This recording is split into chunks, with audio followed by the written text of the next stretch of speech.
Olá pessoal, tudo bom? Meu nome é Victor, eu sou formado em Educação Física e especialista em Neurociências de Comportamento. E esse trabalho foi feito em conjunto com a graduanda em Fisioterapia, Sofia Guiloff Marreiro. Nós trazemos então, nosso resumo, a nossa ideia da educação física escolar e o desempenho acadêmico através das perspectivas da neurociência. Então, a pandemia, vivemos atualmente, de acordo com a literatura, uma pandemia da inatividade física. É interessante entender que a inatividade física é a falta total de atividade física e sedentarismo é um comportamento. Todos nós, em algum momento do nosso dia a dia, temos comportamentos sedentários, como por exemplo, agora sentado falando com vocês, estou tendo um comportamento sedentário. Porém, o sedentarismo ele é um problema de ordem global. Os índices mundiais são alarmantes.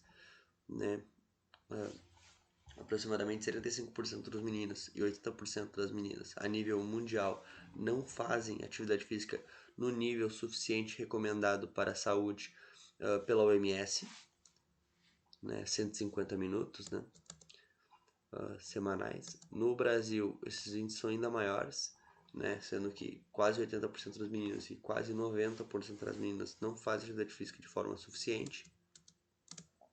Isso independente da classe econômica, então a gente percebe que o fator econômico não parece não ser tão preponderante, parece ser uma coisa mais generalizada. A gente percebe que existem diversos prejuízos do comportamento sedentário versus os benefícios da atividade física, em três principais fatores do desenvolvimento, no aspecto social, da sociabilidade, no do próprio desenvolvimento motor e na questão cognitiva e de saúde mental. Especificamente quanto à questão cognitiva, a gente percebe que o desenvolvimento motor está intimamente ligado ao cognitivo, Tanto que a falta de atividade física pode levar a atrasos no desenvolvimento motor e cognitivo, aumentando o risco de transtornos psiquiátricos. Então, se eu tenho uma baixa cognição, um baixo desempenho escolar, ocasionado possivelmente por uma baixa atividade física, eu aumento a minha chance de ter transtornos psiquiátricos, bem como ansiedade, depressão e comportamentos antissociais. Ainda nessa relação, sabemos que um bom desenvolvimento motor vai aumentar a minha aptidão física, capacidade cardiorrespiratória e todos os índices, os parâmetros de saúde física. Porém, ele melhora também a questão cognitiva, através de alterações fisiológicas. Por exemplo, o aumento da neurotrofina, do fator neurotrófico derivado do cérebro, que é uma neurotrofina que promove sinaptogênese.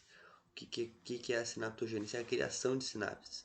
E além de ele criar essa proteína, aumentar a criação de novas sinapses, ela também fortalece as sinapses já existentes. E o que é a aprendizagem? Uma das principais bases da aprendizagem é a formação de sinapses. Quando a gente aprende uma informação nova, a gente cria um novo caminhozinho no nosso cérebro, uma nova sinapse. Essa sinapse ela precisa ser fortalecida com o tempo. Eu preciso repetir mais vezes aquela informação que eu já aprendi para mim fortalecer aquele caminho. O BDNF promove o fortalecimento dos caminhos já existentes e a criação de novos caminhos. Ou seja, ele é essencial para a aprendizagem. E a atividade física aumenta essa proteína no nosso cérebro. Além de mais, a atividade física está relacionada muito a processos subjacentes, que eu vou explicar melhor agora. Os mecanismos neurais subjacentes então que nós temos, por exemplo, no córtex pré-frontal, as funções executivas, a nossa região pré-frontal mais interiorizada, que comanda as funções cognitivas superiores, composto principalmente das funções executivas de flexibilidade cognitiva, controle inibitório e memória de trabalho, a gente percebe que o nosso cérebro atua em rede, ou seja, a mesma região que funciona, que é ativada em um aspecto motor, também é ativada em um aspecto cognitivo. Então, se a mesma região é ativada em diferentes situações, tanto numa situação motora, de uma atividade física, quanto numa situação de decisão, uma decisão cognitiva, ativa a mesma área. Então, se eu desenvolvo meu cérebro através de uma atividade física, por exemplo, provavelmente quando eu tiver uma decisão cognitiva, ele vai estar melhor desenvolvido para mim tomar a melhor decisão, por exemplo. Um exemplo disso, por exemplo, um controle inibitório. O que é o controle inibitório? É eu frear um estímulo por uma questão social, enfim, né? Eu frear um estímulo emocional, por exemplo, do meu corpo.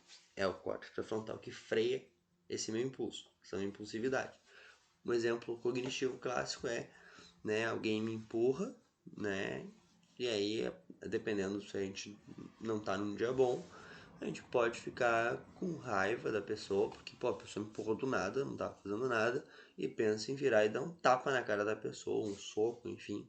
Só que quando a gente vira, né, com raiva, a gente percebe que a pessoa que nos empurrou tá embriagada, por exemplo.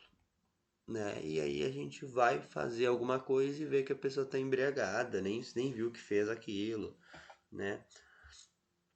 Então a gente freia aquele estímulo e porque a gente pensou, né? Não vou fazer isso, vou estragar minha noite. A pessoa não percebeu, nem tá fora de si. Enfim, isso foi um controle inibitório. Eu inibi um estímulo emocional, né? Da raiva, né? Da agressão física que ia me gerar.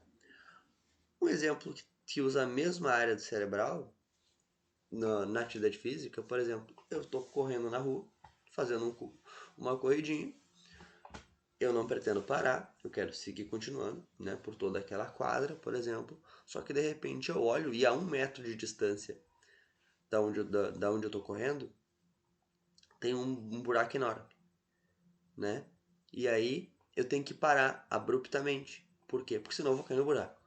Mas eu não tinha visto antes o buraco, e eu não pretendia parar. Então o que eu tive que fazer? Eu tive que criar um controle inibitório, tive que inibir o meu estímulo motor de continuar correndo para criar um novo estímulo que é frear e parar de correr. Então eu inibi a minha resposta primária, que era continuar correndo, para criar uma nova resposta, que é parar de correr. Né? Então a gente percebe que o mesmo mecanismo foi usado nas duas áreas. Né? O córtex motor, né, através do cerebelo, ela é usada, né, para tomar decisões da atividade física, como decisões cognitivas. O cerebelo, a gente percebe então através desse modelo, né, que aumentando a atividade física, eu aumento a minha aptidão cardiovascular e isso vai melhorar meus índices de massa corporal e o que acaba melhorando a função cognitiva, e essa melhora da função cognitiva melhora o meu desempenho acadêmico. Né? E visto isso sobre o viés do modelo bioecológico do desenvolvimento humano, de Grothendieck, onde os diversos mecanismos sociais interferem e são interferidos pelo indivíduo, inclusive na atividade física, né, dentro de um contexto de uma aula de educação física escolar, por exemplo, né, o indivíduo interfere na aula e a aula interfere no indivíduo, fazendo com que este melhore o seu desenvolvimento. O que se recomenda então?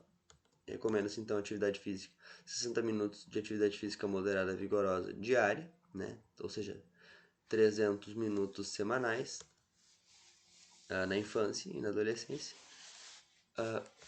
ou seja, pela uma escala de percepção subjetiva de esforço, por exemplo, deveria estar ali em torno de 6, de 5, né, de 6 e 7 mais ou menos na escala de percepção subjetiva de esforço de Borg, né, que é a escala que se usa, né, que é a autopercepção, né, o quão cansado eu estou agora. Né? Então, resumindo, né, existem índices alarmantes de sedentarismo nas crianças e nos adolescentes. A atividade física proporciona benefício no desenvolvimento social, físico e cognitivo através de mecanismos neurais subjacentes, através de um componente biopsicossocial, né, que essas funções são melhoradas, e recomenda-se que se faça atividade física 60 minutos por dia, principalmente atividade física aeróbia. Muito obrigado.